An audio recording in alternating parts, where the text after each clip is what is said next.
my pleasure and privilege to welcome you to the maiden edition of the Industry Academia Lectures of Hook Technical University.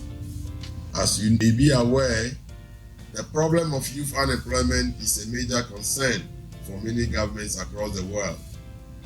However, the prospects and job opportunities available within the agricultural and allied fields are untapped and endless. Undoubtedly, agriculture in Ghana is recognized as the main backbone of the economy, with a greater impact on job creation opportunities and poverty reduction than other sectors of the economy. The INDAC-TED started in August 2021. We started with our first university, our first partners, University of Cape Coast, in August 2021. And 1 year after, we are here in August 2022, and we are here at Hook Technical University. One thing that we do as an institute is to go out and also contribute to the growth of our society.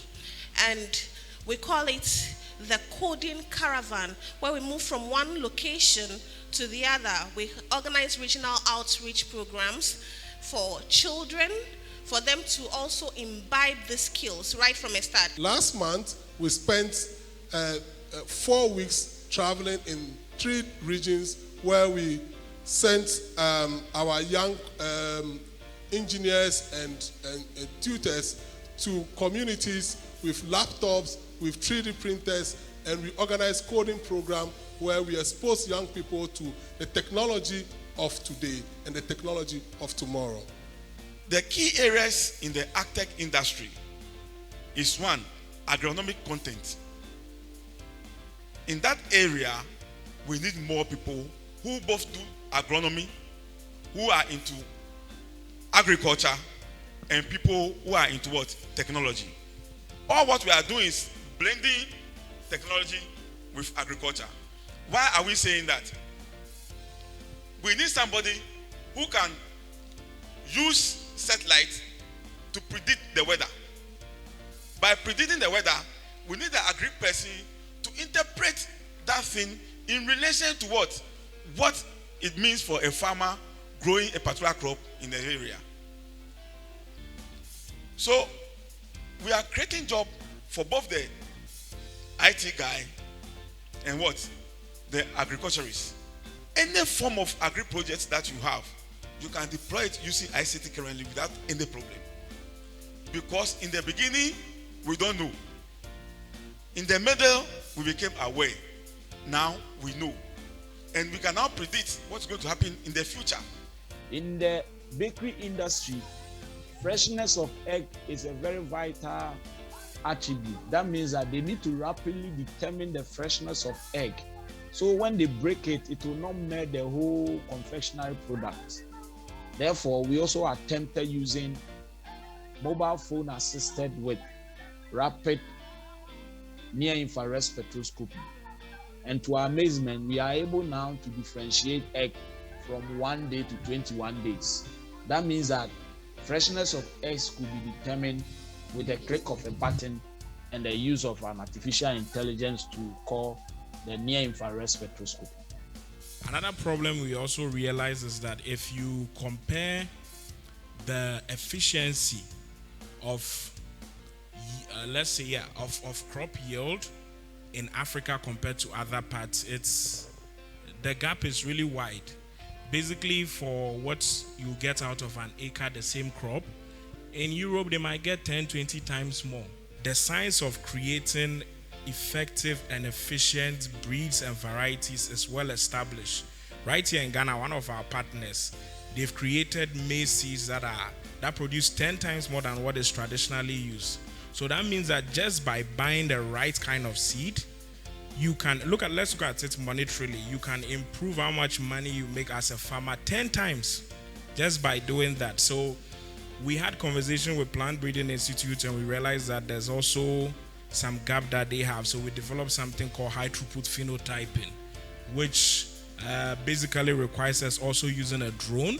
We use a drone to study the various seeds that they are experimenting on And then we can tell them with data which of the seeds will perform well, which of them will be resistant towards diseases and pests, which of them will have a higher yield. So these are some of just the opportunities we've noticed. But if you take anything away from this, I don't want young people to come here and then probably listen to others and say, oh, someone mentioned there's an opportunity here, and so I'm going into that field. That is totally wrong.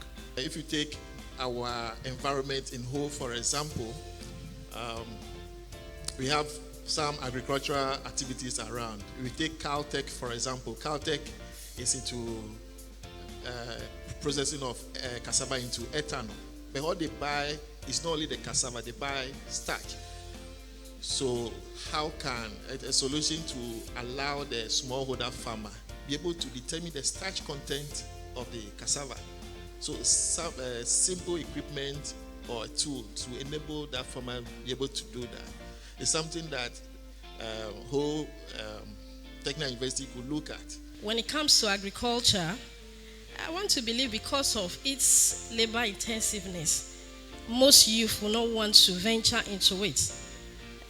So we see it as not a field for a lazy man. But with the topic of discussion, if technology can be deployed to make agriculture less labor intensive, I want to believe most youth will want to go in, knowing that whatever they will be getting from agriculture can push them up. Meaning, if the field is lucrative, they want to venture into it. Because we do see farmers, excuse me to say, poor. We don't get to see the prospects. I mean, what we're going to get from it.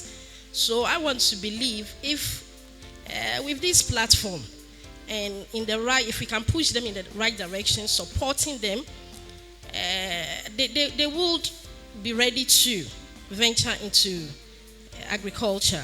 I believe that the agri sector in Ghana has huge potentials which have not yet been used enough, and to bring ICT services closer to the agri sector, I think will go a long way to increase productivity, reach new market, and make the agri sector even more profitable.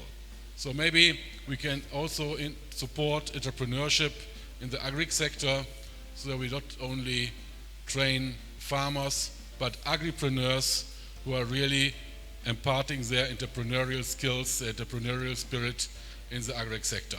And I think with the combination of IT, that can be very successful.